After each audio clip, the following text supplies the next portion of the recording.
गांव में एक गरीब बहन सीमा और उसका अमीर भाई राजीव रहते थे। सीमा अपने पति और बच्चों के साथ एक छोटे से झोपड़े में रहती थी। उसका पति एक मेहनती किसान था जो दिन रात खेतों में मेहनत करता था, लेकिन उनकी आर्थिक स्थिति बहुत खराब थी।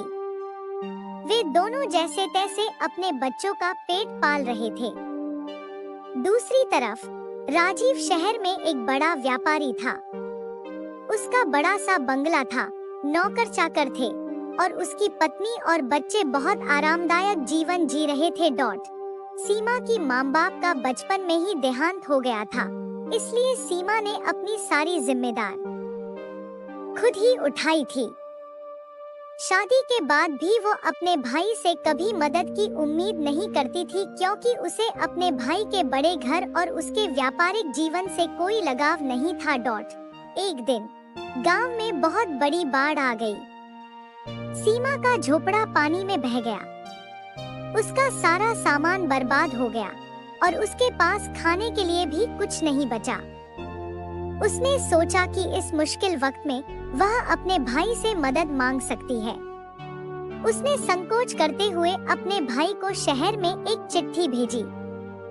चिट्ठी में उसने अपनी दयनीय हालत के बारे में लिखा और भाई से थोड़ी मदद मांगी। चिट्ठी पढ़कर राजीव थोड़ा परेशान हुआ। वह अपनी बहन से बहुत प्यार करता था, लेकिन उसे यह समझ नहीं आ रहा था कि वह उसकी मदद कैसे करे। उसने सोचा कि यदि वह उसे पैसे भेजेगा तो सीमा उन पैसों का सही इस्तेमाल नहीं कर पाएगी। फिर उसे एक योजना सूझी। राजीव ने सीमा को शहर बुलाया और कहा, बहन, मैं तुम्हारी मदद करना चाहता हूँ, लेकिन पैसों से नहीं। मैं तुम्हें एक ऐसी चीज देना चाहता हूँ जो तुम्हारी जिंदगी बदल देगी। सीमा को समझ में नहीं आया कि भाई क्या कहना चाहता है, लेकिन वह उसके साथ चलने को तैयार हो गई।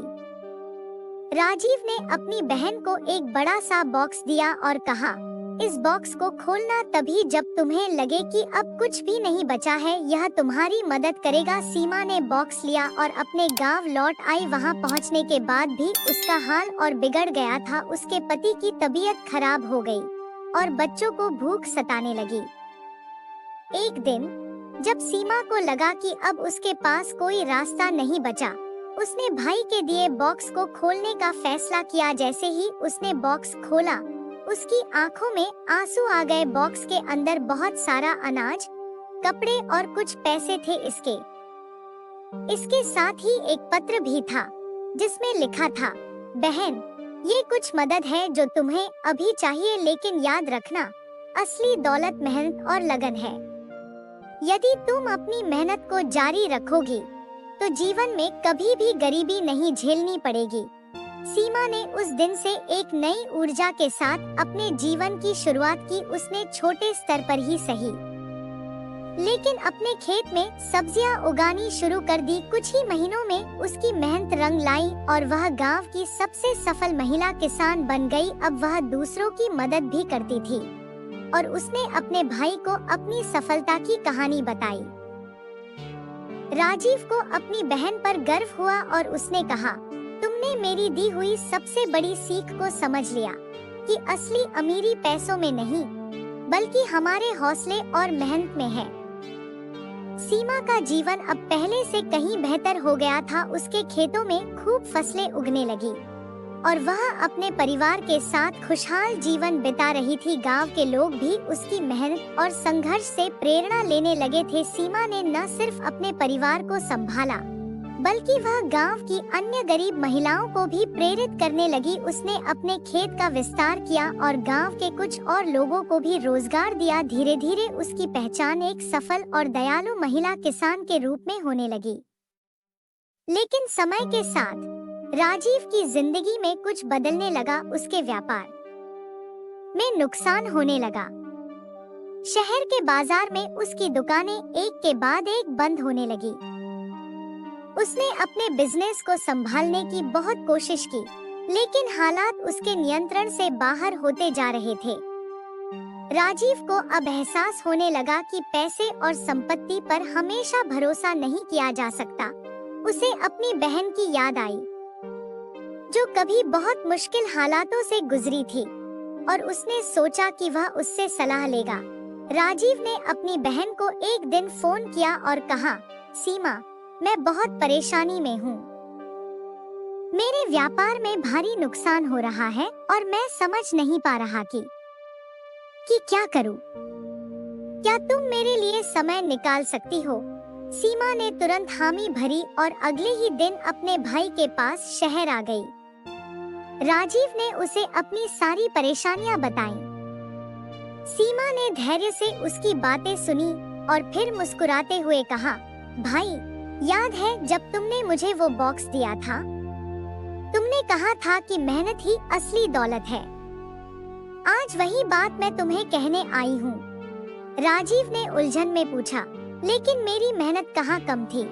सीमा, मैंने तो हमेशा अपने व्यापार को पूरी ईमानदारी से चलाया। सीमा ने कहा, तुमने मेहनत की है, इसमें कोई शक नहीं। लेकिन अब समय बदल गया है। जिस तरह मैंने अपने जीवन की परिस्थितियों के अनुसार खुद को ढाला, उसी तरह तुम्हें भी अपने व्यापार के तरीके बदलने होंगे। कभी-कभी हमें अपनी पुरानी सोच को बदलकर नई दिशा में काम करना होता है। राजीव को अपनी बहन की बात गहरी लगी। उसने समझा कि उसे अपने पुराने तरीके छोड़कर नए विचारों और तकनीकों को अपनाना होगा। सीमा ने उसे सुझाव दिया कि वह अपने व्यापार को डिजिटल करे और बाजार की नई मांगों के अनुसार अपने उत्पादों में बदलाव लाए। राजीव ने अपनी बहन की सलाह पर अमल करना शुरू किया। उसने अपने व्यापार को ऑनलाइन प्लेटफॉर्म पर लाने की योजना बनाई और आधुनिक तकनीकों का सहारा लिया। सीमा ने भी अपने अनुभवों से उसे और रास्ते दिखाए, जिससे वह अपने व्यापार को फिर से खड़ा कर सके। कुछ महीनों में राजीव का व्यापार धीरे धीरे पटरी पर आने लगा। उसकी मेहनत और सीमा की सलाह के कारण उसकी दुकानें फिर से चलने लगी और अब वह न केवल अपने पुराने ग्राहकों को बल्कि नए ग्राहकों को भी सेवा दे रहा था। राजीव को अब समझ आ गया था कि सफलता केवल संपत्ति या नाम में नहीं, बल्कि समय के साथ बदलने और सीखने की क्षमता में होती है। कुछ समय बाद एक दिन राजीव अपनी बहन के गांव आया। वह अपने साथ एक बड़ा बॉक्स लेकर आया था, ठीक वैसे ही जैसे उसने पहले सीमा को दिया था। सीमा ने हंसते हुए कहा, भाई, ये क्या है? राजीव ने मुस्कुराते हुए जवाब दिया, यह एक उपहार है, लेकिन इस बार यह केवल तुम्हारे लिए नहीं है। यह उन सभी लोगों के लिए है जो तुम्हारे साथ मिलकर मेहनत कर रहे हैं और अपने जीवन को बदल रहे हैं। बॉक्स के अंदर नई तकनीकी उपकरण, खेती के नए साधन और कुछ आधुनिक बीज थे जो खेती को और भी बेहतर बना सकते थे। सीमा को इस उपहार की असली कीमत समझ में आ गई।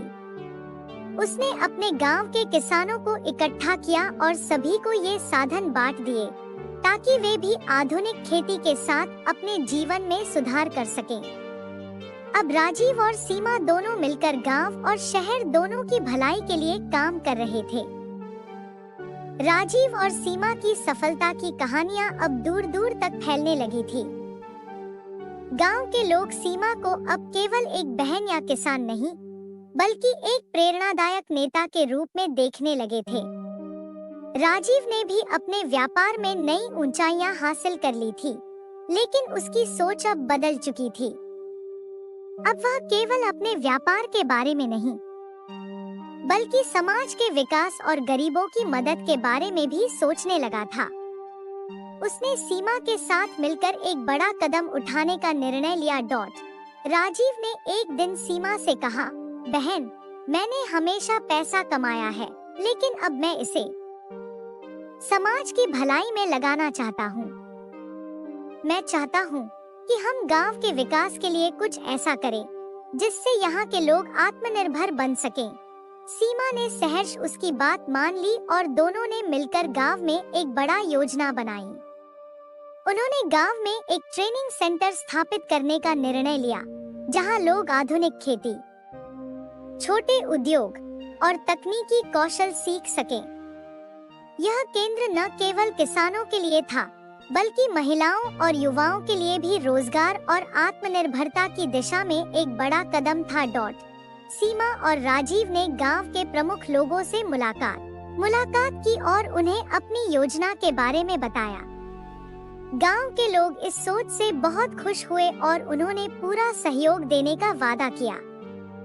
कुछ ही महीनों में ट्रेनिंग सेंटर का निर्माण शुरू हो गया। राजीव ने अपने व्यापारिक संपर्कों का इस्तेमाल कर बड़े-बड़े विशेषज्ञों और प्रशिक्षकों को बुलवाया, जो गांव के लोगों को ट्रेनिंग दे सके। ट्रेनिंग सेंटर का उद्घाटन एक बड़े समारोह के साथ हुआ। गांव के लोग, खासकर युवा, इस पहल से बेहद उत्साहित थे। उन्हें अब गांव में ही नई तकनीकें और व्यावसायिक हुनर सीखने का मौका मिलने वाला था। महिलाएं भी सेंटर में सिलाई, बुनाई और अन्य छोटे कुटीर उद्योगों की ट्रेनिंग लेने लगी। धीरे धीरे गांव की तस्वीर बदलने लगी। लोग अपने हुनर के बल पर नए नए काम शुरू करने लगे और गांव की आर्थिक स्थिति में भी सुधार होने लगा। इस बीच सीमा और राजीव की मेहनत रंग ला रही थी। गांव के युवाओं ने कंप्यूटर और तकनीकी प्रशिक्षण लेकर ऑनलाइन काम करना शुरू किया। महिलाएं अपने बने सामानों को बड़े शहरों में बेचने लगी और किसानों ने आधुनिक तरीकों से खेती कर अधिक उपज प्राप्त की। राजीव ने महसूस किया कि जब वह अपने पैसे का इस्तेमाल दूसरों की मदद के लिए करता है, तो उसे उससे अधिक संतुष्टि मिलती है, जितनी व्यापार में केवल लाभ कमाने से मिलती थी। उसने यह भी देखा कि उसकी बहन का जीवन दर्शन कितना सही था। सच्ची संपत्ति केवल धन में नहीं, बल्कि दूसरों की भलाई में है। एक दिन ट्रेनिंग सेंटर के एक कार्यक्रम में राजीव ने भाषण दिया। उसने कहा, मैंने अपनी बहन से यह सीखा है कि असली सफलता दूसरों को सफल बनाने में है। आज मैं जो कुछ हूँ, वह मेरी मेहनत से कम और मेरी बहन की प्रेरणा से अधिक हूँ। इस सेंटर का उद्देश्य केवल गांव को बदलना नहीं है, बल्कि लोगों की सोच को बदलना है। जब हम दूसरों की मदद करते हैं, तो असल में हम खुद को भी बेहतर बनाते हैं। समारोह में सीमा की आंखों में आंसू थे, लेकिन ये खुशी के आंसू थे। वह गर्व से अपने भाई को देख रही थी, जिसने न केवल खुद को बदला, बल्कि अपने आसपास के लोगों की जिंदगी भी बदल दी। समय के साथ गांव एक आदर्श गांव बन गया। दूर दूर से लोग यहाँ आकर इस परिवर्तन को देखने और सीखने आते थे। राजीव और सीमा का नाम अब हर जगह लिया जाता था। राजीव का व्यापार भी अब पूरी तरह से ठीक हो चुका था और वह लगातार समाज सेवा में लगा रहता था। सीमा ने अपने परिवार और गांव को एक नई दिशा दी थी और उसकी मेहनत का फल अब उसे मिल रहा था। इस कहानी से हमें यह सीख मिलती है कि जीवन में मुश्किलें आती हैं, लेकिन मेहनत और धैर्य के साथ हम उन पर जीत हासिल कर सकते हैं। समय के साथ बदलने और सीखने की क्षमता ही सफलता की कुंजी है। कठिनाइयों से घबराना नहीं चाहिए, बल्कि नई सोच और मेहनत से उनका समाधान ढूंढना चाहिए। जब हम दूसरों की मदद करने का संकल्प लेते हैं, तब असल में हम खुद को भी ऊंचाइयों पर ले जाते हैं। समाज का विकास तभी संभव है जब हम अपनी सोच को विस्तार दें और अपने संसाधनों का सही उपयोग दूसरों की भलाई में करें।